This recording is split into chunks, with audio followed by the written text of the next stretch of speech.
Welcome to Chaos to Clarity, where we discuss healing trauma with godly guidelines. I'm your host, Jean.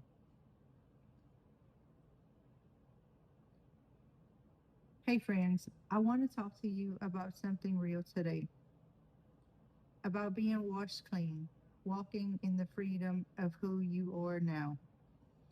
The moment when you give your life to Christ, when something shifts inside of you, you feel it. It's like a weight is lifted, like fresh air fills your lungs for the first time in a very long time. The Bible says you become a new creation. You can look this up in 2 Corinthians 5:17. Not a slightly improved version, not a not a patched up version, but brand new. I don't know about y'all, but uh, being brand new sounds pretty great. But if we're being honest, that's where the real struggle begins. Because even though God has done something new in you, the world around you still remembers the old you. Some of us have heard things like, oh, but you used to. And yes, it may have been true, but a quick, yes, that was part of my past, but it has no authority over me in the present.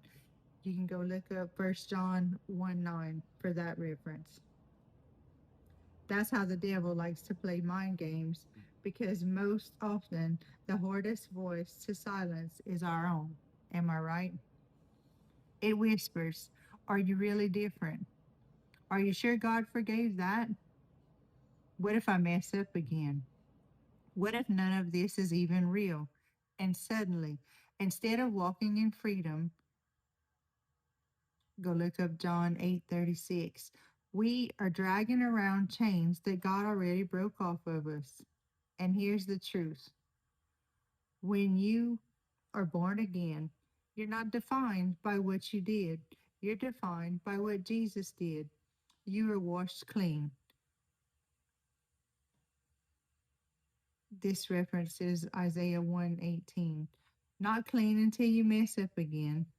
Completely, fully washed. And I think a lot of us struggle because we feel like we still have to carry the weight of our past when Jesus already carried it to the cross.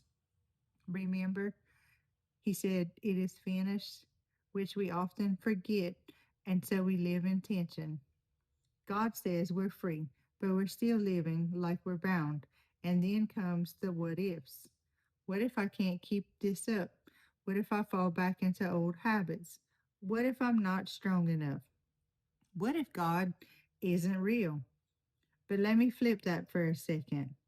What if He is real? What if everything He says about you is true? What if you are really forgiven? What if you really are made new? What if you've been set free and the only thing holding you back is believing a lie? Because that's where the real battle is, not just in our behavior, it's in your belief. The enemy, he doesn't need you to go back to your old life if he can just convince you that you never left it. That's a big gulp, right?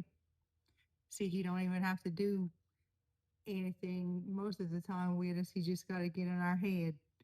But remember, God says, you are not who you were. You are not your mistakes. You are not your past. You are His. Go look up Galatians 2:20 and Hebrews 10:17. And walking all this out, it takes time. It takes surrender as often as you have to, because I already know surrendering everything is not easy. And it takes renewing of our mind over and over again. And you can look up Romans 12:2 for that. But freedom, it isn't something we earn, it's something we receive. So when shame tries to creep in, or when people try to remind you of who you used to be, when your thoughts spiral, you can stand in truth. You can say, I am forgiven. I am made new. I am not going back. I am who God says I am. You don't have to prove your transformation to anyone. You just have to walk in it. And maybe today that just looks like taking one step forward without looking back. You're not who you were, and you don't have to live like you are. Let that sink in. And remember, freedom is always yours. So walk in it boldly. Until next time, friends.